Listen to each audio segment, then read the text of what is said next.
শুরুতেই সংবাদ শিরোনাম। চাঁপাইনবাবগঞ্জের সীমান্তবর্তী এলাকার অসহায় মানুষের মাঝে শীতবস্ত্র বিতরণ। এবার শুনুন বিস্তারিত।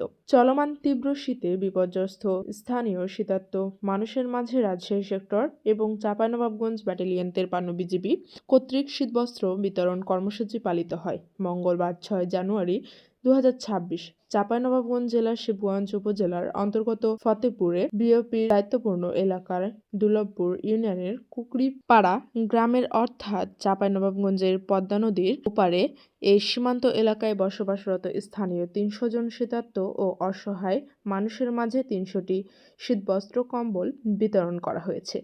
উক্ত শীতবস্ত্র বিতরণ কর্মসূচিতে প্রধান অতিথি হিসাবে উপস্থিত ছিলেন কর্নেল সৈয়দ কামাল হোসেন, পিএসসি উপমহাপরিচালক, সেক্টর কমান্ডার, সেক্টর সদর দপ্তর, রাজশাহী।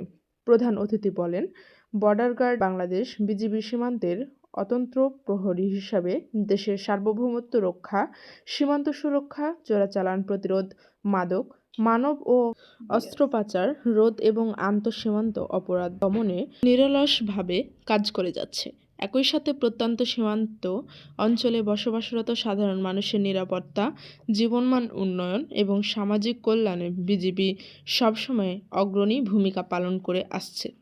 বর্ডার গার্ড বাংলাদেশ মহোদয়ের মূলনীতি বিজিবি হবে সীমান্তের নিরাপত্তা ও আস্থার প্রতীক। বাস্তবায়নে প্রতিটি বিজিবি সদস্য বদ্ধপরিকর। এরই ধারাবাহিকতায় আজকের এই শীতবস্ত্র বিতরণ কর্মসূচি পালিত হচ্ছে। সীমান্তবর্তী এলাকায় বসবাসরত শীতার্থ ও অসহায় মানুষের মাঝে শীতবস্ত্র বিতরণ তাদের সামান্য স্বস্তি এনে দিতে পারা আমাদের জন্য গৌরবের। ভবিষ্যতেও বিজিবি এ ধরনের জনসেবামূলক কার্যক্রমে অব্যাহত থাকবে এবং সীমান্ত এলাকার সামগ্রিক জীবনমান উন্নয়নে কার্যকর ভূমিকা রাখবেন বলে আশাবাদ ব্যক্ত করেন। এই কার্যক্রমে চাঁপাইনবাবগঞ্জ ব্যাটালিয়ন 53 এর অধিনায়ক লেফটেন্যান্ট কর্নেল কাজী মুস্তাফিজুর রহমান, পিএসসি, স্থানীয় গণমান্য ব্যক্তিবর্গ, ইলেকট্রিক ও প্রিন্ট মিডিয়ার সাংবাদিকবৃন্দ এবং বর্ডার গার্ড বাংলাদেশ এর অন্যান্য সদস্যবৃন্দ উপস্থিত ছিলেন, যা বিস্তারিত ভিডিও চিত্রে দেখানো হলো।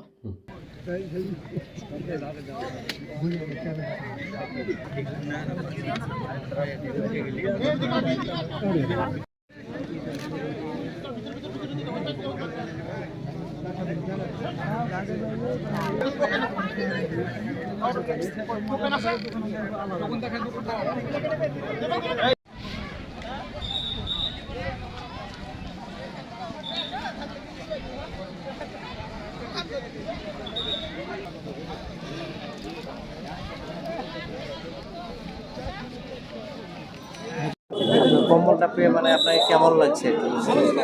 ভালো লাগছে। মেম্বার চেয়ারম্যান কি দিয়েছে এরকম কম্বল? না, আমরা ওগুলো পাইও নি, কইতে পারবো না। কে দিয়েছিল? সিও সাহেব দিয়েছে, সেক্টর কমান্ডার দিলে।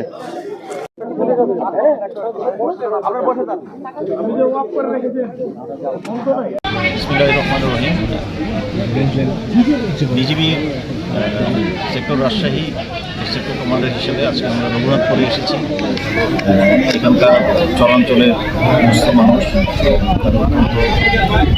মানবতার জীবনযাপন করে, তাদের জীবনযাত্রার মানে যদি আমরা কিছুটা সহায়তা করতে পারি সেই লক্ষ্যে এই শীত এবং সবার যে মানবতার জীবনযাপন তাদেরকে সহায়তা করতে আমরা আজকে শীত বস্ত্র বিতরণের জন্য এখানে আয়োজন করেছি। বিজিবির সকল ক্ষেত্রেই এবং সকল থেকেই এই প্রচেষ্টা জারি রয়েছে যাতে আমরা সীমান্ত রক্ষার পাশাপাশি সীমান্তে বসবাসকারী যে সকল দুস্থ মানুষ রয়েছেন, গরিব মানুষরা রয়েছেন, তাদেরকে আমরা যেভাবে পারি সেভাবে যেন সহায়তা করতে পারি। তো আজকের আমাদের এই শীত বস্ত্র বিতরণটা সেটারই একটি অংশ। আমরা সীমান্তের মানুষদের সহায়তার জন্য এই শীত বস্ত্র বিতরণ বিভিন্ন জায়গায় এই ধরনের জারি রয়েছে এবং থাকবে। আপনাদের সকলকে ধন্যবাদ।